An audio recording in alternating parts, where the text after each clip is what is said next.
Друзья, приветствую вас на канале Русториес, где я читаю для вас короткие рассказы на русском языке. Многие из нас сталкиваются с выбором: продолжать работать в большой и стабильной фирме, постепенно продвигаясь по карьерной лестнице, или рискнуть всем и начать свой собственный бизнес. Давайте посмотрим, какой вариант выбрал герой нашего сегодняшнего рассказа. Итак, поехали. Все мои места работы были связаны с экономикой и финансами. И уволиться мне хотелось с каждого из них. Всегда чего-то не хватало. С одной стороны, мне хотелось иметь какое-то хобби, отдушину, а график работы был такой, что времени на это не оставалось. По образованию я экономист. Моя первая работа была в аудиторской компании, а это постоянные командировки и переработки. Потом я перешел в страховую компанию, готовил там отчетность по международным стандартам. Здесь уже не было командировок, но по-прежнему были переработки. Потом я работал аналитиком в банке, считал разные финансовые сценарии. Но при этом всем я все время думал о собственном бизнесе. Мне хотелось иметь свое дело, где бы я не просто сидел в офисе, а создавал какой-то продукт. У меня даже было несколько идей. Например, я думал о том, чтобы открыть точку быстрого питания или хостел. Каждый раз я строил бизнес-модели и считал, какие инвестиции мне понадобятся и насколько быстро они окупятся. В итоге я остановился на кофейне. Но сразу открывать бизнес не хотелось. Моя бизнес-модель показывала хорошие результаты, но я-то знал, что у меня нет опыта. А без опыта потерять деньги было очень легко. Поэтому я решил немного поработать в кофейне, чтобы посмотреть, как устроен этот бизнес изнутри.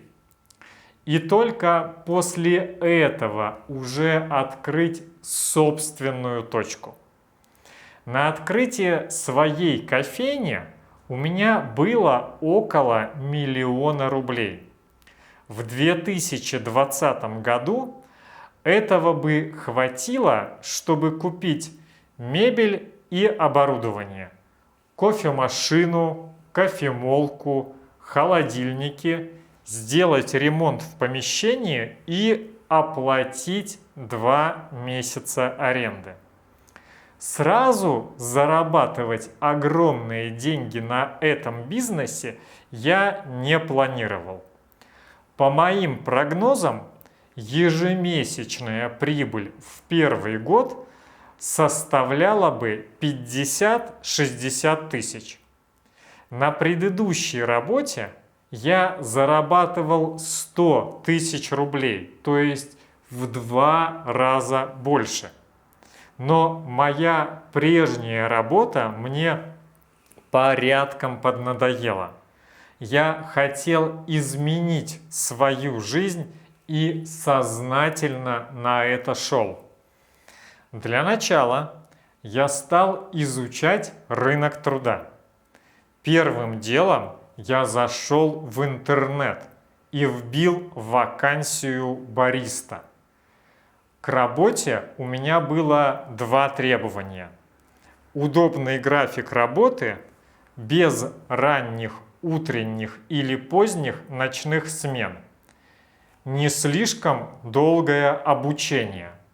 На все погружение я хотел потратить не больше 2 месяцев, из которых обучение занимало бы пару недель. Я не планировал долго работать на чужого дядю. Резюме, чтобы откликаться на вакансии, я не писал. Опыта работы у меня все равно не было. Я или звонил по телефону, или писал менеджерам через соцсети.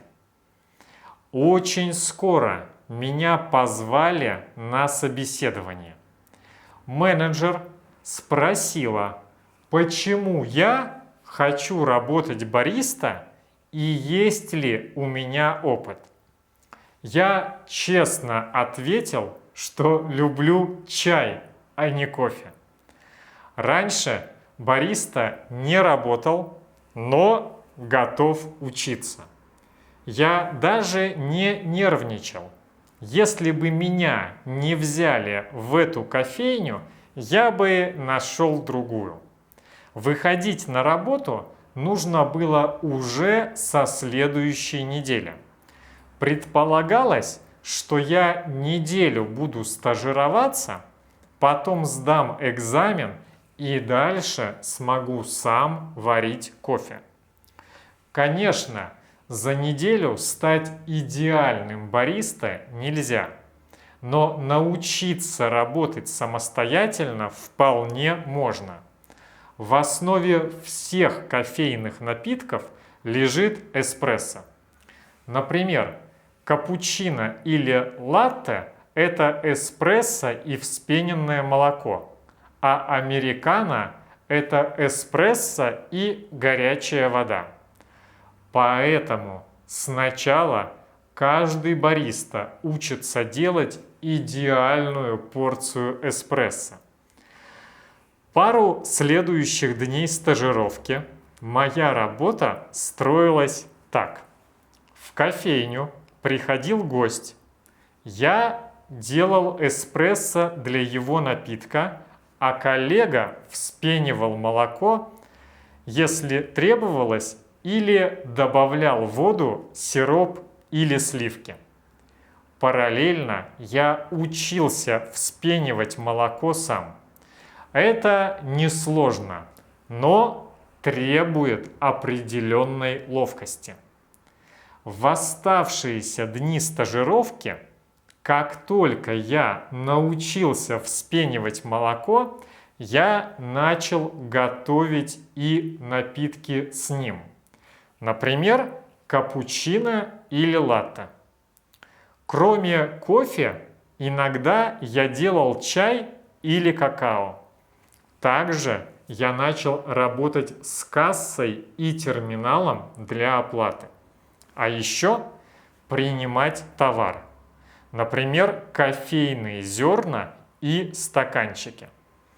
За неделю стажировки я понял, что работать бариста физически тяжело. Это не офис с удобным креслом. У меня к концу дня серьезно уставали ноги, и я даже не думал после смены пойти в спортзал или на пробежку. Посидеть и отдохнуть почти не удавалось. И даже если в какой-то момент гостей не было, всегда находились задачи. Что-то помыть и протереть, досыпать зерна в кофемолку и так далее. Все рабочие дни начинались одинаково.